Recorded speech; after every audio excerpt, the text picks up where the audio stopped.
Praise the lord. హల్లెలూయా. దేవుని నామానికి మహిమ కలుగును గాక. ప్రియ దేవుని బిడ్డలారా, ప్రతి ఉదయకాలం దేవుడు మనల్ని ఎంతగానో బలపరుస్తూ ఉన్నాడు. ప్రతి ఉదయకాలం ఈ మొబైల్ ద్వారా మనతో మన దగ్గరికి వచ్చి మన హృదయంతో మాట్లాడుతూ మనల్ని నడవాల్సిన త్రోవలో ఆయన నడిపిస్తూ ఉన్నాడు. కనుక ఆయన వాక్కులు వినడానికి, ఆయన చెప్పు బోధలో నడవడానికి, వాక్యానుసారంగా బ్రతకడానికి మనం సిద్ధపరచుకుందాం. మంచి కాపరి, ప్రధాన కాపరి, గొర్రెల కొరకు ప్రాణం ఇచ్చిన గొప్ప కాపరి మనల్ని ఏ రీతిగా నడిపిస్తున్నాడో చూద్దాం. ఈరోజు దేవుడు మనతో ఏం మాట్లాడుతున్నాడో బైబిల్ లేఖన గ్రంథంలో నుంచి హెబ్రీలకు రాసిన పత్రిక 13వ అధ్యాయం 17వ వచనము.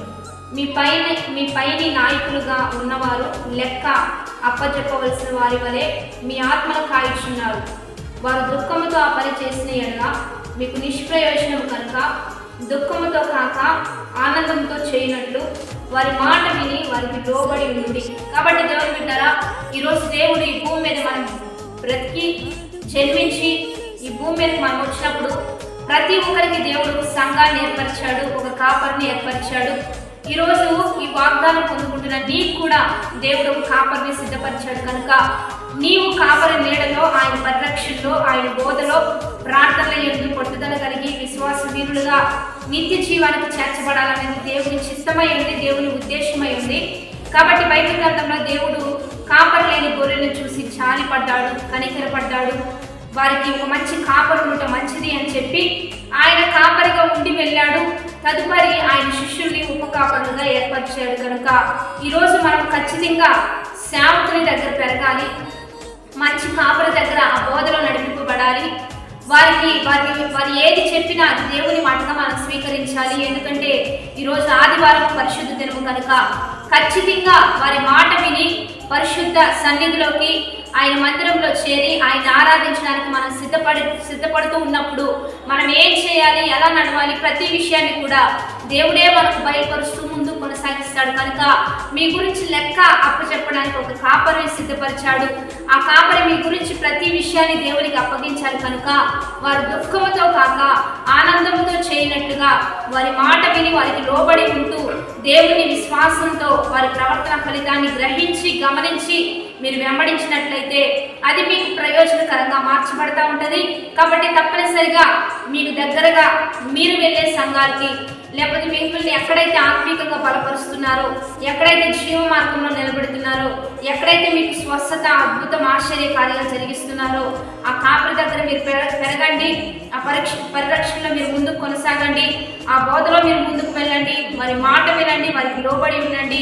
అది మీకు ప్రయోజనం ఇస్తుంది, మిమ్మల్ని గొప్ప చేస్తుంది, మిమ్మల్ని ఆశీర్వదిస్తుంది. కాబట్టి ఈ దినం ఖచ్చితంగా మీరు మందిరంలో ఉండాలి, కాపరి యొక్క పరిరక్షణలో ముందుకు కొనసాగాలి. మనందరం కూడా ప్రార్థన చేద్దాం. పరిశుద్ధుడా, మహోన్నతుడా, గొప్ప దేవా, ఈ దినం మాకు ఇచ్చిన యొక్క వాగ్దానాన్ని బట్టి నీకు మహిమ.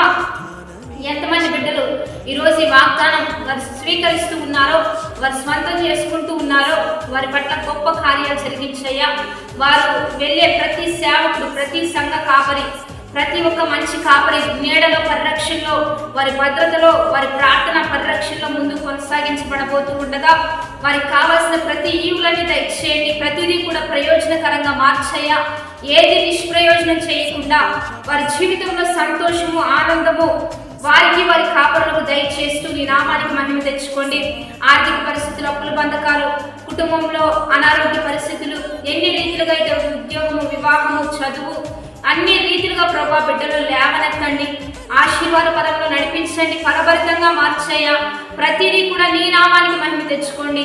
ఉదయకాలం ఎంతమంది నీ వైపు చూస్తున్నారో, వాగ్దానం ద్వారా నిన్ను స్వీకరిస్తున్నారో వారిని ఫలభరితంగా మార్చి నీ సన్నిధిలో దొరికే సంపూర్ణ సంతోషము, ఆనందము, పరిపూర్ణమైన విడుదల, రక్షణ ఆనందంతో వారిని నింపి ముందు కొనసాగించమని ప్రభు అయిన యేసుక్రీస్తు నామం పేరిట అడిగి వేడుకొని ప్రార్థిస్తూ ఉన్నాము గొప్ప తండ్రి, ఆమేన్. కాబట్టి దేవుని బిడ్డలారా, మంచిగా ఈరోజు ఆదివారం పరిశుద్ధ దినము, పునరుద్ధాన దినము, యేసయ్య మన కొరకు తిరిగి లేచిన దినము కనుక మీరందరూ సన్నిధిలో ఉండండి. చక్కగా దైవికంగా ఎదగండి. మంచిగా ఒలివ మొక్కల వలె దేవుని సన్నిధిలో నాటబడిన చెట్ల వలె మీరు మంచిగా ఫలభరితంగా ముందుకు కొనసాగండి. తప్పనిసరిగా టైం వేస్ట్ చేయొద్దు, సమయాన్ని సద్వినియోగం చేసుకోండి. టైం టు టైం మందిరంలో ఉండండి. అందరం కలిసి దేవుని స్తుతిద్దాం. అయితే జేపీఎం మినిస్ట్రీస్లో మరి ఆదివారం ఆరాధన జరుగుతూ ఉంటుంది. 11 to 2 o'clock వరకు జరుగుతూ ఉంటుంది. మీరందరూ కలుసుకోవచ్చు. మనందరం కలుసుకొని దేవుని నామాన్ని మహిమపరుద్దాం. మనందరం దేవుని సన్నిధిలో దొరికే సంపూర్ణ సంతోషము, ఆనందము పొందుకుంటూ ముందుకు కొనసాగుదాం. ఉదయకాల ఆరాధన జరిగిద్ది 4 గంటల నుంచి 5 గంటల వరకు జరిగిద్ది. ఆ టైంలో కలుసుకోగలిగితే కలుసుకుందాం. మనందరం దేవుని స్తుతిద్దాం. Have a blessed day.